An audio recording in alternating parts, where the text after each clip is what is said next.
आता हे एक गीत आहे. हे गीत या संबंधानं आहे की आमच्या मंचाचे आजपर्यंत उपक्रम आम्ही कोणते केलेले आहेत, आम्ही कोणते कार्यक्रम घेतलेले आहेत, या गीतामध्ये संपूर्ण असा जो लेखाजोगा आहे मी मांडला आहे. माझा आवाज थोडा बसलेला आहे, तुम्हाला कल्पनाच आहे. आणि खरं सांगतो परत माझा आवाज थोडा म्हणजे फुटतो, आवाज फुटतो म्हणल्यापेक्षा म्हणजे जो क्लिअर आवाज यायला पाहिजे असा आवाज येत नाही, त्याची मला कल्पना आहे, पण त्याला माझा निरुपाय आहे असो. तर एक गीत आहे आणि गीतानंतर शेवटचे 4 ओळी आहे, मग आपलं मध्ये संपणार आहे. तर तुम्हाला गीत थोडं माझं हे गोट करून घ्या.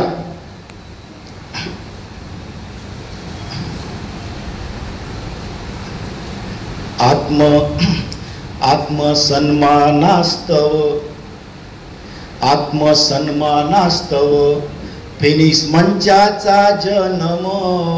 आमचा मंचाचा जन्म का झाला?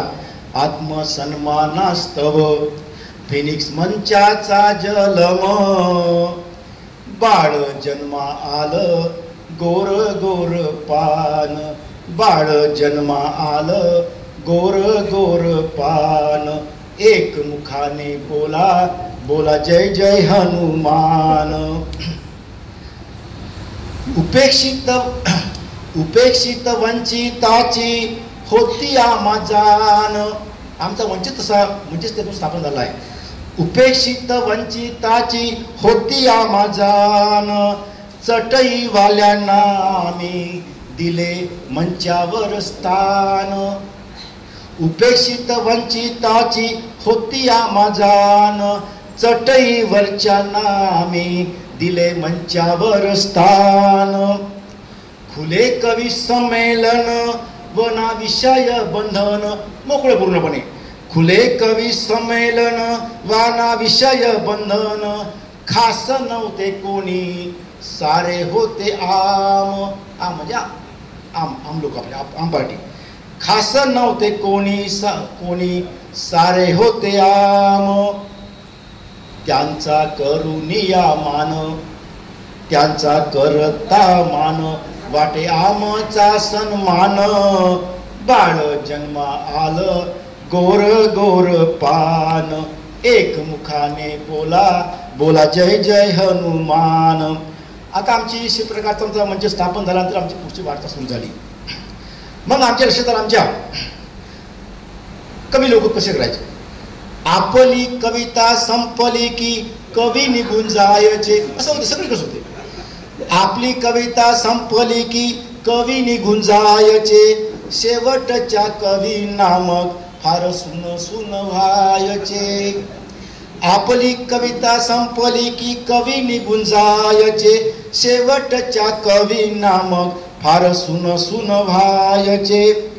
मग आम्ही काय ठरवलं, मग सुरू केल्या आम्ही स्पाट काव्य स्पर्धा. स्पाट तिथेच रिझल्ट त्याच ठिकाणी. आम्ही ॲक्च्युली सांगतो तुम्हाला, आमचा मंच स्थापन केला हा केवळ म्हणजे कार्यक्रम घेण्यासाठी नव्हे, तर त्या माध्यमातून कवितेचा कसा विकास होईल हा सुद्धा आमचा उद्देश होता. त्यामुळे आम्ही सिरियसली त्या सगळा भाग आम्ही घेत होतो. आम्ही मग सुरू केल्या आम्ही स्पाट काव्य स्पर्धा. त्वरित रिझल्ट आला लेखनात दर्जा. आला अर्थात लेखनात.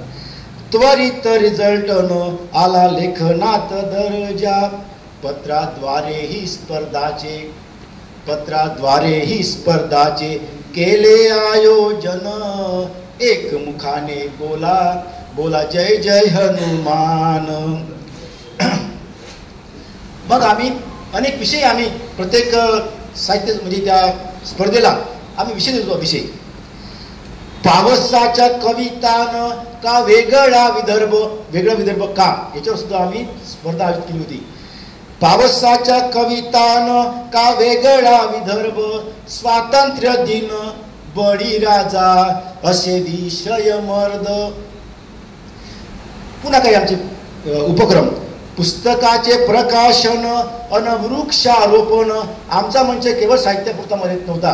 हे जे सामाजिक जो भान आहे, पुस्तकाचे प्रकाशन अन वृक्षारोपण.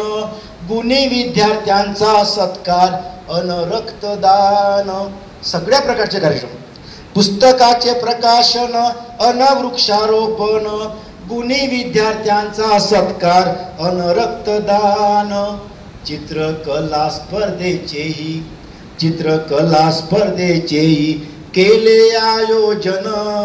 एकमुखाने बोला बोला जय जय हनुमान. बाळ जन्मा आलं गोर गोर पान. आता शेवटच्या वेळेस कामातून वेळ काढून हा जोपासला छंद. कधी वात भडका घेते कधी होते मंद. चालायचं जीवनामधला प्रवास. कामातून वेळ काढून हा जोपासला छंद. कधी वात भडका घेते कधी होते मंद. नाही वैयक्तिक हेतू, आमचा कोणाचाही उद्देश त्याच्या पाठीमागे काही स्वार्थ हेतू नाही. नाही वैयक्तिक हेतू ना काही स्वार्थ. फक्त कवितेला येवो अन जगण्याला अर्थ. आमचा उद्देश एकच. नाही वैयक्तिक हेतू ना काही स्वार्थ. फक्त कवितेला येवो अन जगण्याला अर्थ. फिनिक्स हे आमचे श्रमदान श्रद्धास्थान. एकमुखाने बोला बोला जय जय हनुमान. आत्मसन्मानास्तव फिनिक्स मंचाचा जन्म. बाळ जन्मा आलं गोर गोर पान. आता शेवटचे आपले आभाराच्या ओळी आहेत म्हणून संपणार आहे.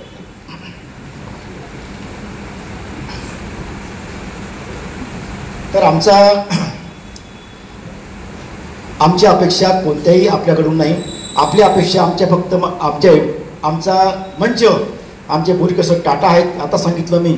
आम्हाला तुमच्यापासून एकच अपेक्षा आहे की आमच्या कार्यक्रमाला आपण अवश्य उपस्थित दर्शवावी. ही एकमेव अपेक्षा आपली करतो. आपल्याकडून कोणती अपेक्षा नाही.